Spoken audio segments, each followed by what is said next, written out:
How are you mga kawandos? Medyo matagal-tagal na tayong hindi nakapag-upload ng video. Pero ayan, kailangan nating gumawa ng bagong video ngayon kasi at 2 o'clock this afternoon ay nag-release ang Pag-asa ng advisory. Dahil may paparating na bagyo, no? So yung tinatawag na Tropical Storm Krising.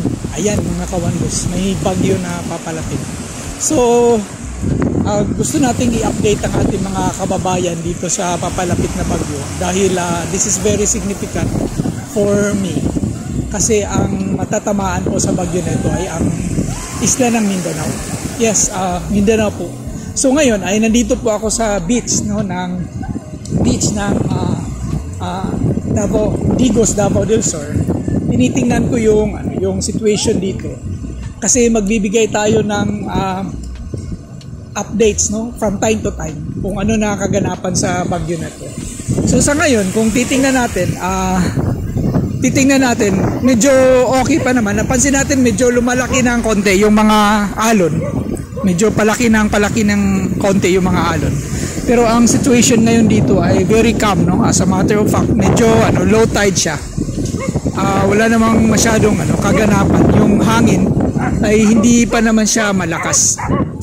So as of 2 PM, ngayong araw na to, today is May 13. Ayan, nag-issue na nga ng warning, no, yung Pag-asa na yung kahapon na inisyu nila na low pressure area lang, ngayon ay isang ganap na tropical storm na siya na ang tawag ay Krising. So ayan, susundan natin ang mga kaganapan nitong bagyong Krising na to. The reason na nag-decide ako na pagbibigay tayo ng update kasi kadalasan kasi sa mga ganitong pagkakataon, mga bagyo ganyan, ang naapektuhan ay yung mga medyo kulang ng resources, no? So ayan, susundan natin kung paano siya makakaapekto sa ating mga kababayan na naninirahan sa mga tabing dagat, tabing ilog, kung saan very vulnerable sila sa mga storm surge, ganyan, at saka baha, no? So ito, kung titingnan natin yung kalangitan ay medyo makulimlim ngayon, no? Ayan, ang itim, kakapal ng mga ulap. So it's mukhang paparating ang malakas na ulan, no, sa bandang lugar na to, no? Ayan. Kahit na saan ko itutok yung camera, ayan, ay talaga siya, ay maitim yung kaulapan. So indication ito na maaring magkakaroon ng malakas na ulan very soon, no? So sa mga kababayan natin na malapit sa mga areas na low lying, yung mga areas na prone sa pagbabaha, ay ang natin ay ini-encourage natin na maghanda na. Yung mga go bags niyo ihanda anytime kung kailangan ng mag-evacuate ay mag-evacuate na kaagad. At in the meantime, tutok tayo sa mga updates, no, na ibibigay sa atin ng yung mga disaster risk reduction and management group ng kanya-kanyang mga lugar, no. So itong Krising, tropical storm na Krising ay tatama dito anytime, no? Anytime between bukas hanggang actually ang forecast niya, susundan natin yung forecast. So ito yung forecast niya. Ayan mga kawandos, kung ito yung track of tropical storm Krising na inirelease ng Pag-asa as of 2 PM, no, ngayong May 13, 2021. So kung titingnan natin, makikita natin dito na as of today ay nasa karagatan pa po yung bagyo, no, na Krising. Pero inaasahan na ay maglalandfall siya bukas, no. Kung titingnan natin yung track niya ay tatama talaga siya sa northern part no ng Mindanao.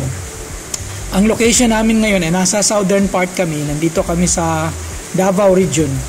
So matatamaan talaga itong area ng Surigao, no? By tomorrow, inaasahan na mga 11 AM ay nasa lupa na siya. At tuloy-tuloy ang kanyang pagtakbo, no, hanggang lalabas siya ng kalupaan ng May 16 naman ay lalagpas na siya sa Surigao.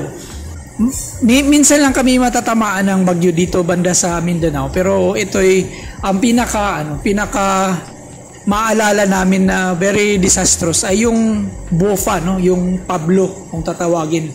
Ay malakas ang bagyo na yun na may isang sitio, isang barangay na wash out, no, dahil doon sa flash flood.